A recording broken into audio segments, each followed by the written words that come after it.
Yo les gars, c'est comment est-ce que vous vous portez? J'espère que vous allez bien. Bobo Perita dans l'actualité face à une affaire avec Ghettovi. Eh bien, c'est ce dont nous allons parler tout de suite dans cette vidéo. Pour ceux qui sont nouveaux sur la chaîne, je suis Ediak, créateur de contenu sur ce genre de sujet. Si vous êtes intéressé, je vous invite à vous abonner, sans oublier d'activer la cloche de notification pour ne rien manquer. Alors, si vous êtes prêts, let's go!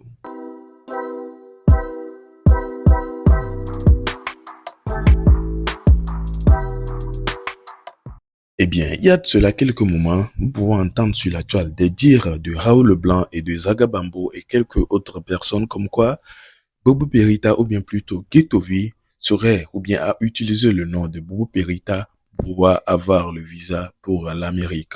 Eh bien, ils étaient en train de dire en gros comme quoi Ghettovi est allé dire comme quoi il est Woubi. Eh bien, ça, c'est leur dire, hein. Rien ne confirme cela. Et là, nous-mêmes, on voit Ghettovi ici, on sait bien que Ghettovi n'est pas Woubi. Mais eux, ils disent comme quoi il est allé dire qu'il est Woubi et qu'il est en couple avec Bobo Perita. C'est ce qui a fait qu'il a pu avoir le visa. Ah, que pouvons-nous dire? Nous n'avons fait que observer les choses. Donc, Bobo Perita, qui était resté tellement silencieuse sur l'affaire, silencieuse, je sais pas, mais finalement a décidé de sortir pour mieux expliquer ou bien pour mieux comprendre l'affaire. Donc, ce qui amène à ce que, ou bien ce qui l'amène à s'énerver en écoutant la vraie version de l'histoire, la vraie version de la bouche de Raoul Leblanc. En tout cas, sa vraie version, bien sûr. Je vous laisse écouter et on revient pour nos avis. Parce que moi, nyam les quoi, Bon, Jide, nyam le gros, après, nyam le gros. On me le sait combien? mais c'est comme je t'écoute. Nyam le gros, il faut qu'on soit clair. Ok, maintenant, si au Seigneur, il est peut-être à FVO. Déjà, je m'excuse, mais je ne parlais pas de toi. Je parlais de quelqu'un na Amérique so appelé un corps bel et bien Asie. Eh bien, nyam le gros. Donc, si je comprends bien, c'est une histoire qui est réelle. C'est réel? Et Jésus. Oh, Bobo, m'yabo son conseil le biazi là. En fait, nya kenyamba les non courant bena mba po amo screen écran like on va poster quand et nya ngpo mamjo le choquer bena nous si a des dramas que menyamba les moi-même la propre conseil nya to changer nous. Bobo, nyabe nyam film no nyere ape no. O son ko le bu atike. Non, en fait, je te jure sur tout, viens d'adiarer, et nous qu'elle le bien ma wang ba so enamo. O son ko le bu atike. En fait, on voit nyam jo pour nous c'est parce que de base nya ki nyam pour nous et à chaque fois envoyer nous là na ma chaque fois va étonner bena tout y a et voyant pas quand Donc,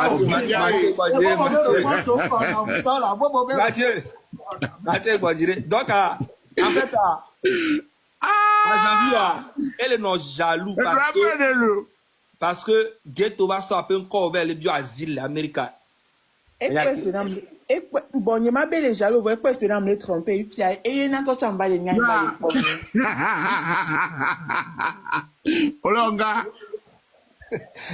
En fait, c'est vrai. Mais quand il nous soit. Voilà, Mathieu, on doit respecter. On doit respecter, mais il faut dire parce que Il y a bien respecté. Est-ce que ma fille a jugé? Intention dans les imaginations. Ah non, mais non. En fait, non sérieux. Non sérieux. On le juger indirectement. Si on même bien pas janvier nous suivre ma juger moi. On t'en a besoin nous le bien nous suivre ma. Elle est normale. Même bien besoin nous y a janvier. Si on y a non sérieux. Bobo. OK, mounya. OK. Bobo, au fond. Bobo, you are anglais be do like I don't know like Yano mi so de dia mi ano gron be kereke ba mi so be nko be le po di o le tubu o me Autant la ghetto be jour qu'on a interview nia, ebe vegwa le tone bena, ne be dava interview a, ne erola pada, ne be pada, ela do gavi, Tiens, a do Raoul Kouzaga, ma bien, do collant. est-ce que Ghetto doit tiquer, alors le verre doit tiquer, mais on le fout que moi, il va le bonheur. Mathieu, Soyons honnêtes. Mathieu, Parce que Atike, Amérique, nous ne pas tiquer là, bon, Atike, c'est quelque chose de secret, hein. Viviare, Mathieu, Oui. Yare, FBM, Zandea, Enya, Ghetto da y interview. Ntona mi bena, ola tona bene para long para. Raoul est para long para. Pada. Eso kuku le to mu dibe mi anyon. Ouais. Viviare, Fifia. interview à Mary. Elle a son dossier au quelque soit n'kenchi eba janvier pour perita en prison. Ye sidio et do Ghana me ye so ba yimo ku to leke. Elle a do collant. A do nou ken boela il interview a gamea. No po anya se kabe amea bobo perita be ba jan tonto e. Oh, il y a un qui veut dire parce que Il y a un qui veut Perita ça doit tiquer. Est-ce que Bobo Perita kudo Ghetto are o dona ha o de photo joie o no joie o no hare joie parce que o ma tete tebe no tela o ma tete ba merenyi esro kwa ora so amere so doit tiquer ba manyi so o ma te prouver na be photo que mi no du mi no hare du mi dunde du et vous êtes embrassés il faut prouver. Bon dire là Mathieu. O le propose benare. Omunya Atike Urube nya le voje le video ni. Atike Urube e team leg man parce que no be da je be globe kwa me wajira. Nya ndo Atike kwa. Mathieu, m'a expliqué non. Enya ko. Tu as Raoul. Ouais. Raoul. Nyam les dadjo parce que nous kenti ta comme domba ni pas les signes. Bon, Felita, enya kema pa non ko ni benare. C'est pas contre toi. J'ai rien contre toi. Et on laisse mes petits frères, et nous on subit les petits sœurs. J'étais pas d'accord. Bon, on laisse les petits sœurs. Donc, et nous on subit que le Togo, moi, j'étais pas d'accord. Mais on est ensemble. Ne m'gloniade que veut en bavesso. Ok. En fait, petit sœur Bobo Perita. Est-ce que C'était un peu ça, mais finalement, on est même choqué d'écouter ces genres d'histoires. Est-ce que vous pouvez croire ça? Quelqu'un, ou bien quelqu'un comme Ghettovi qui va aller se présenter qu'il est Obi, voir la personne. Est-ce que c'est une personne qui ressemble vraiment à Obi? Toi, tu vas pas aller seulement comme ça dire que tu es Obi et puis on va te croire. Même si tu portes les vêtements d'une fille et tout, déjà voir ton physique, il faut savoir direct. Ou bien, on ne doit même pas douter, ou bien on va pas se poser la question 2 fois avant de savoir que tu es en train de mentir. Donc moi, voyant quelqu'un comme Ghettovi, jamais, ou bien en aucun cas, il ne peut aller se présenter quelque part qu'il est Obi. Personne ne va croire, même aux États-Unis là-bas.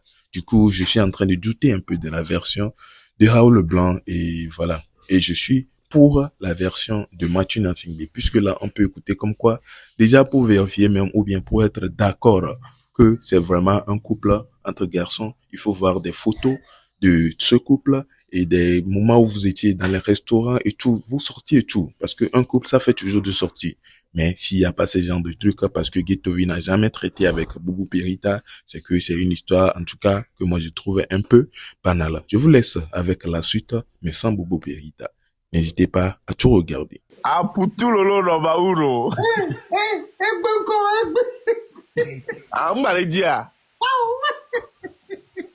Ah, on va la soirée.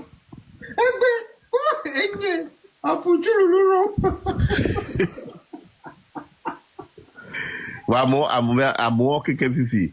Pour défiler la hoa medo et nous adoui et nous on tire sur quoi ici.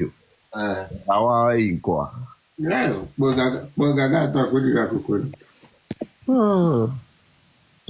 Ouais. Dada parti. Rwanda ma ava ngrom ka ko gbado 19. Hong Kongais. Ok, ouais. On va ku ba mo be de ki o cha mo hanya.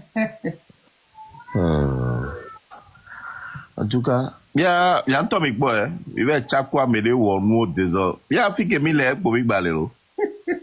Voilà, il y a mi tibe, il y a un tomic qui me a non zoom non. Un pote loulou.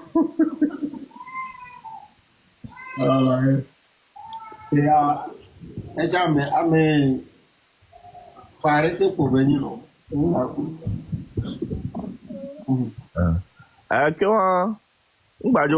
No va internet allí, on va demander respect les filles. Ah ouais, nous qui internet allí. Il va être bien arrivé qu'il y a bois moro va au maman au louer les capi et ça veut dire qu'il y a un internet allí.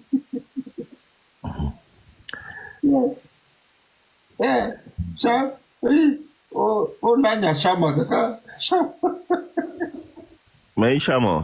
Oh, amener la dura français. Si on dit le vous dire avec les on profession pour amener ma. Yo, mais encore une fois ici là.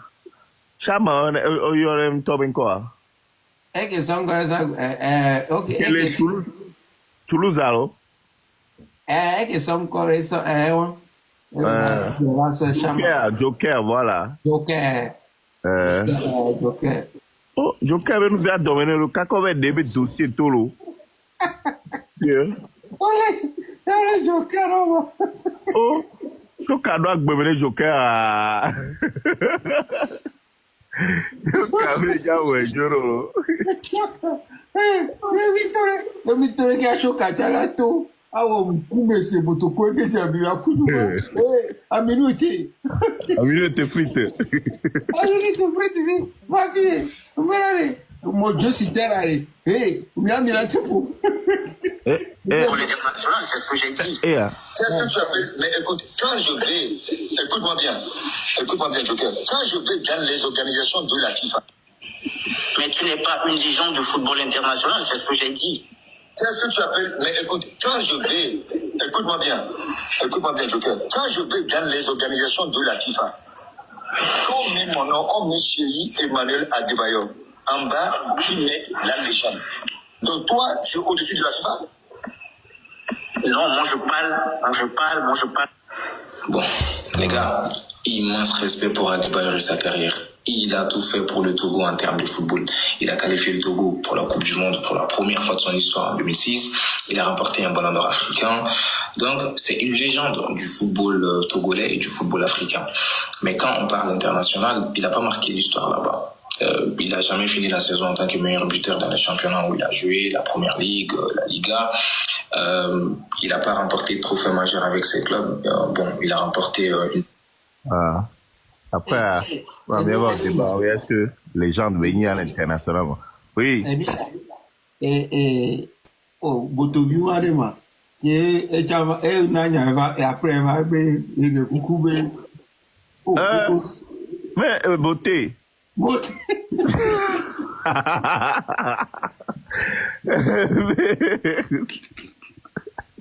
Voilà. Dès qu'on la va. Ava vele na nyame o we kule no nyame lo o va na nyame alors que o be mpajo we do akumele les gens bola o be good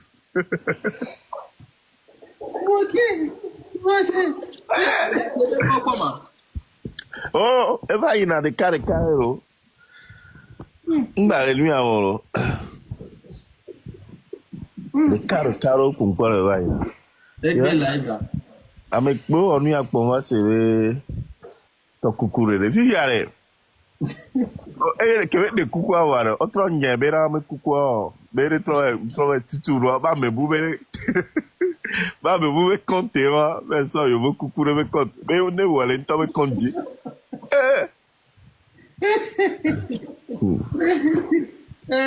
bon Romy Millet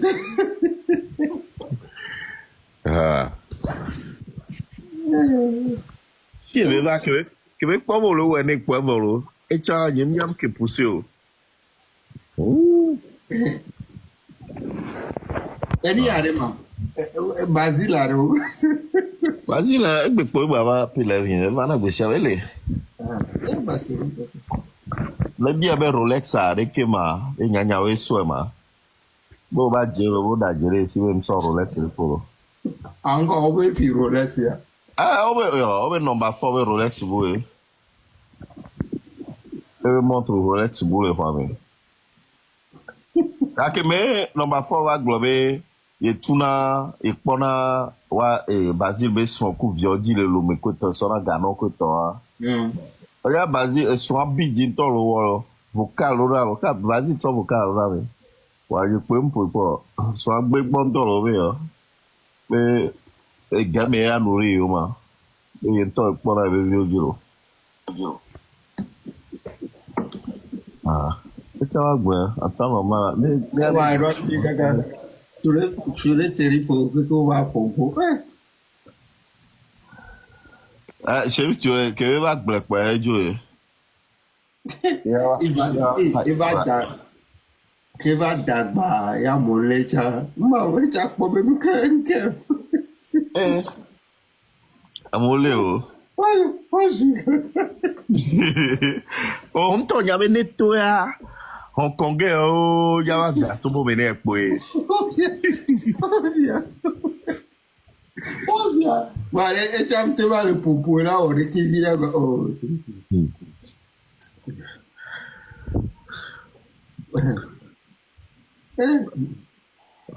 c'est international, beau baléo. Ah. Mais, n'a pour tout le long, non, bah, ou non, bah, quoi, international, beau la baba. Ah, pour tout le temps, quoi que ah, ouais. Ah, ouais, regardez, et nous sommes à vieux, à mon trop de temps, mon trop, à beto, à bon, vous rendez les ballons, mais votre le fou, je vous dis, contrôlera dessus. Il est temps pour la gueule. À quoi ça coûte alors? Nous t'en nous que kotobe à pour voir mon nom tout temps nyan na sin tolo ne wa que kotobe à paya nyalo wa que wa silo wa que ano ole envie wa no non to que le Non bah oui. Ça c'était toi. Voilà. Ah, que pensez-vous? N'hésitez pas surtout à me donner vos avis dans les commentaires avec tout ce que vous venez de regarder tout de suite. C'est très important. Surtout le côté où on peut voir Bobo Peri ou bien plutôt Raoul Leblanc qui dit comme quoi c'est forcément le cas que il a utilisé son nom jusqu'à il était en train de jurer, hein, ce qui m'a choqué bien sûr. Ah, on ne sait pas où est-ce qu'il a eu ces sources-là ou bien de quelle source il a eu ces informations-là. Nous n'allons faire que regarder et voir ce qui va continuer par la suite. Sûrement, Guitovi va venir se prononcer, tout comme d'hab. Mais peut-être il va vouloir être silencieux aussi. Mais après sa version, on saura qu'est-ce qui est la vérité en temps réel. Si Bobo Perita lui-même, il vient, il dit comme quoi il n'a aucune idée de l'affaire. Comment se fait-il que vous autres qui ne connaissez même pas trop l'histoire de la personne, vous venez dire comme quoi il est en couple avec, ou bien il est allé dire qu'il est en couple avec une autre personne. Supposons, tu es en couple avec une fille, et là, tu dis quelque part, ou bien tu dis à ses parents comme quoi tu es en couple avec la personne et tout. Mais la personne même n'est pas au courant. Mais c'est dommage, c'est bizarre. Est-ce que tu es vraiment en couple avec la personne alors? Donc, c'est un peu ça. Moi, je trouve que l'affaire est un peu bizarre. C'est juste pour mouvementer la toile de leur part. Et surtout, le côté où on était en train de tacler Zagabambo. Guitovi était en train de tacler Zagabambo. C'est ça sûrement qu'il a fait amener cette histoire ou bien inventer cette histoire pour venir. Sinon, cette histoire est incroyable. Moi, je peux pas croire à ça. En tout cas, soit on va voir les preuves réellement pour pouvoir croire. Moi, perso, je dois voir les preuves d'abord. Donc, c'est un peu ça. Déjà, voir le physique de Guitovi, comme je l'ai dit au début, c'est pas une personne qui ressemble même pas, il ne ressemble même pas un peu à un Whoopi pour qu'on dise comme quoi il est Whoopi ou bien il a un trait de Whoopi. Rien du tout. En tout cas, c'est mon avis. Hein. N'hésitez pas aussi à me donner la vôtre ou bien les vôtres dans les commentaires, ce qui me ferait plaisir. Du coup, on se capte dans une prochaine vidéo vu que nous sommes à la fin de celle-ci. Portez-vous bien et à la prochaine. Ciao.